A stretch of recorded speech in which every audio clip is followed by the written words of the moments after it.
உடனே பார்க்கிறார் கலைஞர் கருணாநிதி. ரொம்ப கெட்டிக்காரன்.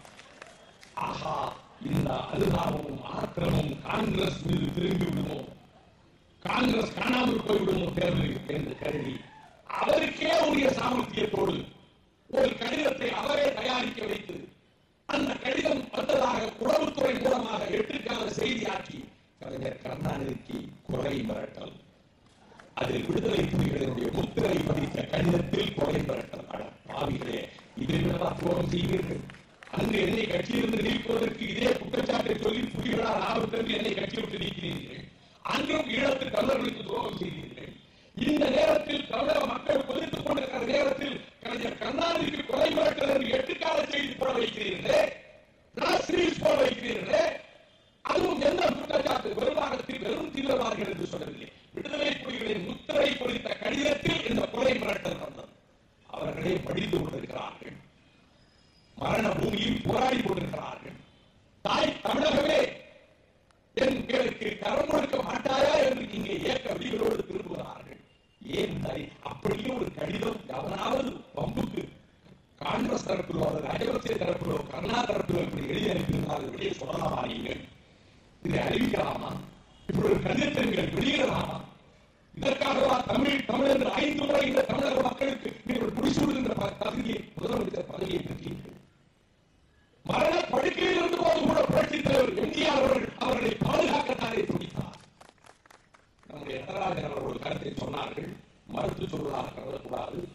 பிரபாகரன் சுற்றி வளைக்கப்பட்டதாகவும் 87-88 சண்டையில் அது தெரிந்து பிரதமருக்கு அன்றைய முதலமைச்சர் எம்ஜிஆர் தகவல் சொல்லி அது நிறுத்தப்பட்டதாக சொன்னார். அது உண்மை அல்ல, மன்னிக்க வேண்டும். பிரபாகரன் சுற்றி வளைக்கப்பட்டார் என்று தகவல் வந்தது. Operation checkmate number 1, operation checkmate number 2. Prabhakaran இறந்து விட்டார் என்று செய்தி வெளியிட்டார்கள். ஊருக்கு கொடுக்கப்பட்டு விட்டது என்று செய்தி வெளியிட்டார்கள். எந்த கட்டத்திலும் அவரை காப்பாற்றுகிறது என்று யாரும் ராஜீவ்காந்திக்கு முறையிடவில்லை. ராஜீவ்காந்தி தயவினால் எதுவும் நடக்கவில்லை. கடைசி நிமிடம் வரையிலே இந்திய படை அவர்களை அழிக்க துடித்தது. இன்னும் பகிரங்கமாக குற்றம் சாட்டுகின்றேன். தீட்சித் சொன்னார், ஹரிகர் சிங்கை கூப்பிட்டு உங்களிடம் பேச சண்டை தொடங்குவதற்கு முன்பு, ஐபிகே ஆபரேஷன் தொடங்குவதற்கு முன்பு, பலாலி உணவகத்தில் 12 புலிகள் நச்சு குப்பிகளை கடித்து சாவதற்கு முன்பு, புரேந்திரன் மடிவதற்கு முன்பு, திரீவன் மடிவதற்கு முன்பு, குமரப்பா சாவதற்கு முன்பு, அதற்கு முன்பு தீட்சித் ஹரிகர் சிங் இந்திய ராணுவ தளபதியை அழைத்து உங்களிடம் பேச வருகின்ற பிரபாகரனை சுட்டுக் கொள்ளுங்கள் என்று சொன்னார். அதிர்ச்சி அடைந்தவர் இந்த துரோகத்தை இந்திய ராணுவம் செய்யாது என்று கூறிய போது இது டெல்லியின் கட்டளை என்று சொன்னான் தீட்சித். டெல்லியின் கட்டளை என்றால் ராஜீவ்காந்தியின் கட்டளை என்றுதான் பொருள். இதை வைகோ சொல்லவில்லை. இந்திய ராணுவத்திலே சிறந்த தளபதியாக பணியாற்றி விருது பெற்ற ஹரிகர் சிங் புத்தகத்தில் எழுதி வைத்திருக்கிறார். இதற்கு என்ன பதில்? ஆகவே எவருடைய தயவு? அவர்கள் போர்க்களத்தில் 28 பேராக களத்துக்குள் சென்று பாசறைகள் அமைத்து 2 நாட்டு படைகளை எதிர்த்து நின்ற களத்திலே நின்றார்களே தவிர எந்த தயவிலும் அவர்கள். அதை போல இந்த கட்டத்திலும் ஒருவேளை போர் நிறுத்தம் என்று சொல்லிவிட்டு நீங்கள் வர வேண்டும் என்கிற ஒரு கருத்து செய்யப்பட்டது. இதுவரை படுகொலை செய்துவிட்ட காங்கிரஸ் எலெக்ஷனுக்கு நாளைக்கு போரை நிறுத்த ராஜபக்சேயோடு ஒரு தவணை வாங்கிக் கொண்டு போரை நிறுத்துன்னு சொன்னா ஏற்றுக்கொள்வோமா? காங்கிரஸ் தலைமையில் இருக்கிற இந்திய அரசு செய்த கூட்டு சரி. இந்த சரியினால் தான் தமிழர்கள் கொல்லப்பட்டார்கள். இப்பொழுது தமிழர்கள் சாவுக்கும் ராஜபக்சே மட்டும் பொறுப்பாளி இல்லை, இந்தியா தான் பொறுப்பாளி. இந்தியா கொடுத்த தைரியம். உலக நாடுகள் போரை நிறுத்த சொல்லியும் நிறுத்தவில்லை, ஐநா மன்றம் சொல்லியும் நிறுத்தவில்லை.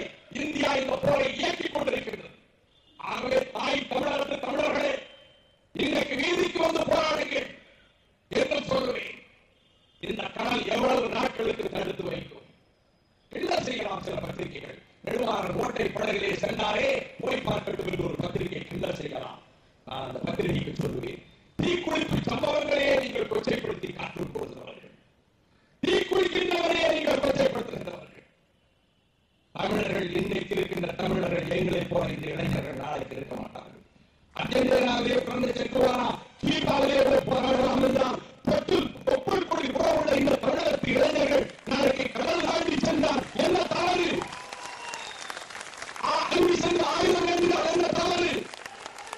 அப்படி ஆயுதம் என்று நிலை வந்தால் அண்ணாமலை மன்றத்திலே பேசி எதற்காக என்னை கைது செய்தார்களோ அதே கருத்தை இங்கும் பதிவு செய்கிறேன். அதில் வைகோ முதல்வராக இருப்பார்.